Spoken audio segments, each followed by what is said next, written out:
कर्मों का फल हमें अवश्य मिलता है। जैसे भी कर्म किए होंगे वैसा ही फल भी मिलेगा। आधुनिक होने के चक्कर में इस सत्य को मत भूल जाना। मित्रों, हम अपने मानव जीवन में जैसे कर्म करते हैं उनका वैसा ही फल हमको इस जीवन में भोगना पड़ता है। लेकिन हम इस बात को समय से समझ नहीं पाते। जब तक हमें इस बात का बोध होता है कि हमने जो भी कर्म किए हैं उनका परिणाम क्या होगा, तब तक समय बहुत अधिक बीत चुका होता है। आइए आज हम जानते हैं कि यह कर्म कितनी प्रकार के होते हैं।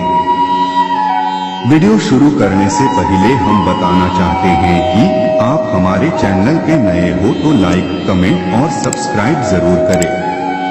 आपके एक लाइक से ही हम मोटिवेट होते हैं और हमें प्रेरणा मिलती है। हमारे भारत में कई महापुरुषों ने कर्म के विषय में कई शोध किए हैं। हमारे पुरातन धर्म शास्त्रों में भी कर्म फल का बड़ा ही विस्तृत वर्णन किया गया है। उनके अध्ययन के अनुसार यह कर्म 3 प्रकार के होते हैं। पहला है प्रियमाण कर्म। मानव जीवन में नित्य प्रति जो कर्म सुबह उठने से लेकर दिन भर कुछ भी क्रियाकलाप या कर्म किए जाते हैं उन्हें क्रियमाण कर्म कहा जाता है, क्योंकि इन कर्मों के करने से मानव जीवन गतिमान रहता है। क्योंकि मुर्दा या निर्जीव वस्तुएं कर्म करने में समर्थ नहीं हो सकती। नित्य प्रति कर्म करना हर जीव का कर्तव्य है। कोई भी व्यक्ति अपनी बुद्धि के अनुसार कैसे भी कर्म कर सकता है, लेकिन यह क्रियमाण कर्म उसके जीवित होने और एक गतिशील आत्मा के होने का आभास कराते हैं। इस प्रकार से किए जाने वाले नित्य कर्मों का फल अधिकांश साथ साथ ही प्राप्त हो जाता है। जैसे यदि आप भोजन को ग्रहण कर लेंगे तो आपकी भूख स्वतः ही शांत हो जाएगी। यदि आप स्नान कर लेंगे तो आपकी देह स्वच्छ हो जाएगी और आपको स्फूर्ति एवं सुख का अनुभव होगा। इन कर्मों को करने के लिए आपको कोई अतिरिक्त शक्ति का उपयोग नहीं करना पड़ता। जैसे कि दिन भर की थकान के बाद आपको निद्रा अपने आप ही आ जाएगी। आपकी थकान के उतर जाने पर आप स्वयं ही उठ जाएंगे। किंतु यदि आप आलस्य को धारण कर लेंगे तो आपका यह कर्म आपको जीवन की गति से दूर ले जाएगा। आपको इसके दुष्परिणाम भी भुगतने पड़ेंगे। इस प्रकार से किए जाने वाले कर्म क्रियमाण कर्म कहलाते हैं। दूसरा कर्म है संचित कर्म। यह बात तो निश्चित हो चुकी है कि आपको कर्म तो करने ही पड़ेंगे। कुछ ऐसे कर्म भी होते हैं जो कि हम करते तो हैं, लेकिन हमें उस समय यह ज्ञात नहीं हो पाता कि इन कर्मों का परिणाम क्या होगा। इस प्रकार से हम कुछ ऐसे कर्म भी करते हैं जो हमारी दृष्टि से बिल्कुल सही एवं सटीक होते हैं, किंतु प्रकृति, समाज एवं अन्य प्राणियों के दृष्टिकोण से उचित नहीं होते। हम यह अक्सर यह सोचते रहते हैं कि हमने जो भी किया उसका हमें अच्छा ही परिणाम मिलेगा, लेकिन कई बार ऐसा नहीं होता और हमें अपनी कर्म करने की सोच में परिवर्तन लाना ही पड़ता है। इस प्रकार से कर्म करते हुए कुछ ऐसे कर्म भी होते हैं जो कि हमारे चित्त की अंतर्दशा में जाकर एकत्र हो जाते हैं।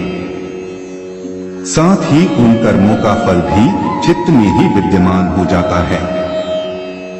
जब तक हमें अपने इन कर्मों का फल प्राप्त नहीं हो जाता तब तक वह कर्म हमारे चित्त में भी समाहित रहते हैं। इस प्रकार के कर्मों को संचित कर्म अर्थात संचय कर रखे गए कर्म कहा जाता है। तीसरा कर्म है प्रारब्ध कर्म। जब हमारे कर्म हमें उस दिशा की ओर ले जाते हैं जहां हमारे कर्म हमें पूर्ण रूप से फल देने को परिपक्व हो चुके होते हैं, तब ही इन कर्मों का फल हमें मिलता है। इस प्रकार के कर्मों को प्रारब्ध कर्म कहा जाता है।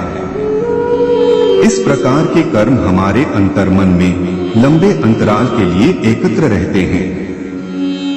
यह कर्म कई दिन, कई माह, कई वर्षों तक अर्थात 15 साल, 30 साल, 50 साल, 100 साल या कई जन्मों, जब तक एक देह में एक आत्मा का वास है तब तक भी हमारे भीतर ही विद्यमान रह सकते हैं। इन कर्मों में अच्छे एवं बुरे दोनों ही प्रकार के कर्मों का समूह होता है।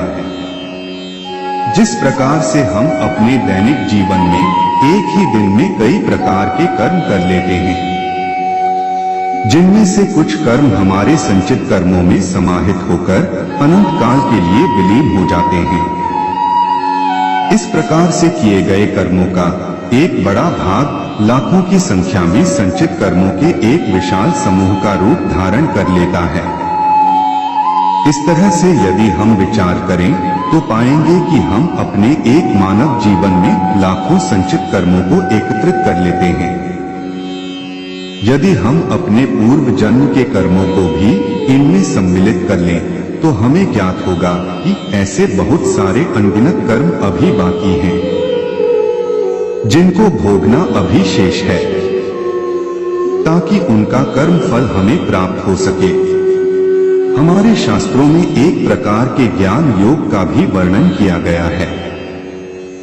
जैसे ही मनुष्य साधना शैली के द्वारा इस ज्ञान योग को सिद्ध कर लेता है, उसी समय उसके जीवन में से प्रारब्ध कर्म समाप्त हो जाते हैं और ऐसा आभास होता है कि वर्षों तक अंधकार में कैद रहने के बाद एक प्रकाशमय दीपक की रोशनी से जीवन जगमग सा हो उठा है।